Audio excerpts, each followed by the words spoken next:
I am not speaking for everybody. मैं जो कह रहा हूं कुछ लोगों के लिए सच हो सकता है और हो सकता है कुछ लोगों के लिए सच नहीं भी है। तो मिड लाइफ क्राइसिस एक बहुत बड़ी चीज है जिसकी कहीं पे चर्चा नहीं होती है। मैं उसके बारे में चर्चा करने जा रहा हूं।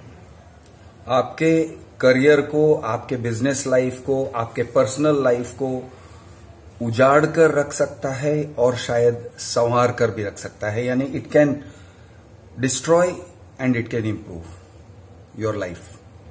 Mid life crisis. लेकिन आपका जो भी स्टेडी ग्राफ होगा, वो स्टेडी ग्राफ में ऐसा जंपी बम्पी रोड बना देता है कि आप अपने आप को कंट्रोल नहीं कर सकते हो। आप दूसरों को कंट्रोल करने चलते हो। साइकोलॉजिकल डिस्टर्बेंसेस कह सकते हैं, केमिकल लोचा कह सकते हैं, बहुत कुछ कह सकते हैं। तो चलिए इसके बारे में बात करते हैं। और मैं अपने फर्स्ट पर्सन तरीके से मैं आपके साथ शेयर करने जा रहा हूं कि किस तरह से मेरी लाइफ में गुजरी। तो मैंने आपसे कहा, आपको मैंने बताया कि किस तरह से मैंने एक तरीके से मेरे बिजनेस लाइफ में बहुत बड़ा डिसरप्शन कर दिया 2007 के साल में करीब। और उसके बाद 2005 से शुरू हुआ था, 2007, 8, 9, 10, 11, 12 तक मैंने मेरे पूरे बिजनेस को डिसमेंटल कर दिया था, डिस्ट्रॉय कर दिया था अपने हाथों से, मोर और लेस। इसमें इकोनॉमिक फैक्टर्स थे। मैंने आपको समझाया कि मैं कंपटीशन में खड़ा नहीं रह सका।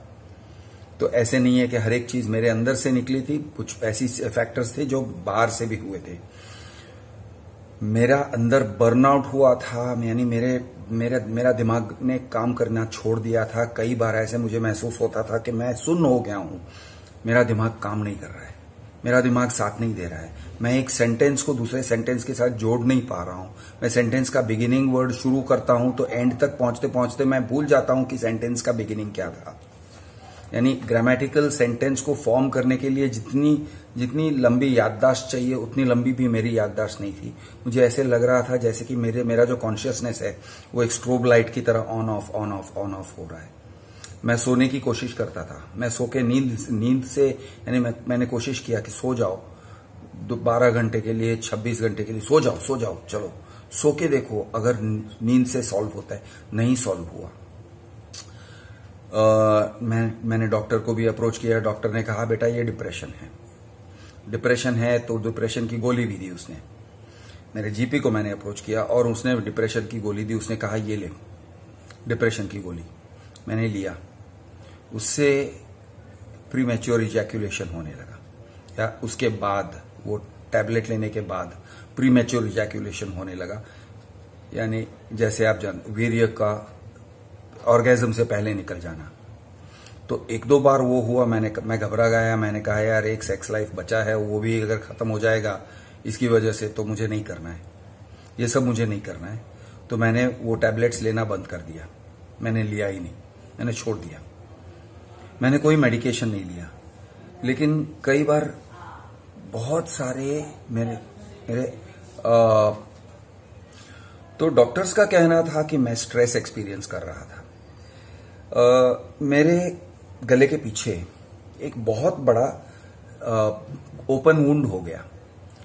ओपन वुंड मतलब वो हील नहीं हो रहा था, वहां से स्किन निकल गया था पूरा। मेरे गले के पीछे का इतने बड़े पैच में स्किन निकल गया, पूरा खाली हो गया, यानी गीला रहता था।